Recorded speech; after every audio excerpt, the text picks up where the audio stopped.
Hello, welcome to the EagleSix Airsoft video. We're going to be testing this G&G Raider. So this one has came in with damage to it / not working.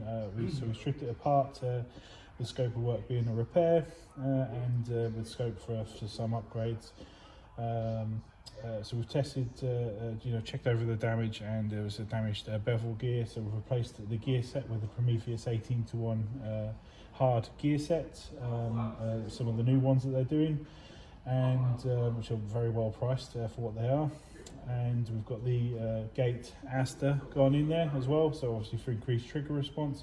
And we've put a small spring guide spacer in there just to slightly bump the FPS. So we're getting about 267 on 2.8s, which is pretty good. It's definitely up there, which is obviously in line with the original spring that was in there, plus a spacer. Yeah, obviously we tested at range, so it shoots up to 65 meters, accurately on those 2.8s.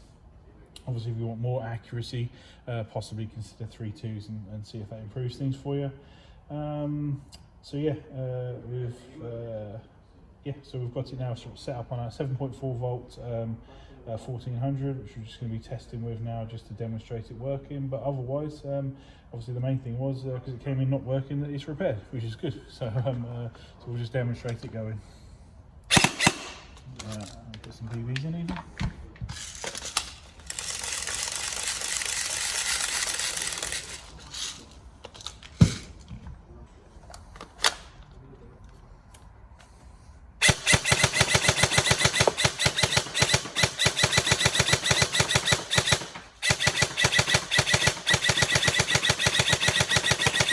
You can see the improved trigger response there from having a gate Aster in a G&G Raider, so that's obviously improved the trigger response dramatically.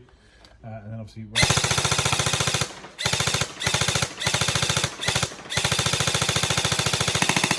it's about the same for rate of fire. So obviously it's perfectly good gun now. So I think the gate Aster product really rounds off the the G&G Raider and improves it, and otherwise it's a very light gun, that's robust construction. So but we'll demonstrate some more rounds through it.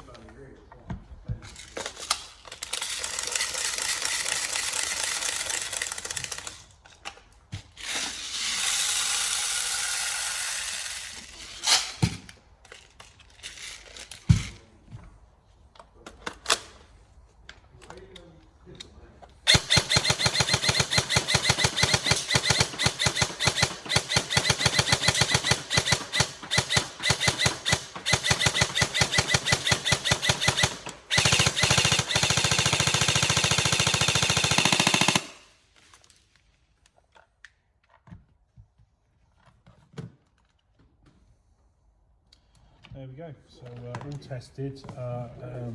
With regards to 11.1, you're going to be up there around about 26 rounds per second, which is obviously on the upper limit of a single sector gear setup. So while it's technically within the realms of that it would work, but I'd recommend a smaller 11.1 if you were going to use one rather than a big old brick or something. So something like 1100 or something, to see if you can just bump down that rate of fire, or I would put a rate of fire restriction on the 11 volt and see if it maybe bring it around to about 25, something like that.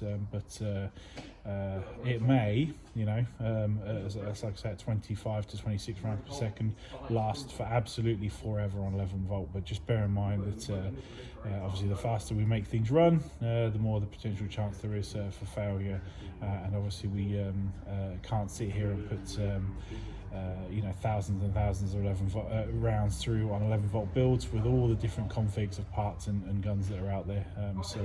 We'd rather reel it in a bit and just say, hey, you can use it, but just with caution. So hopefully you enjoy, and any problems, let us know. Thank you.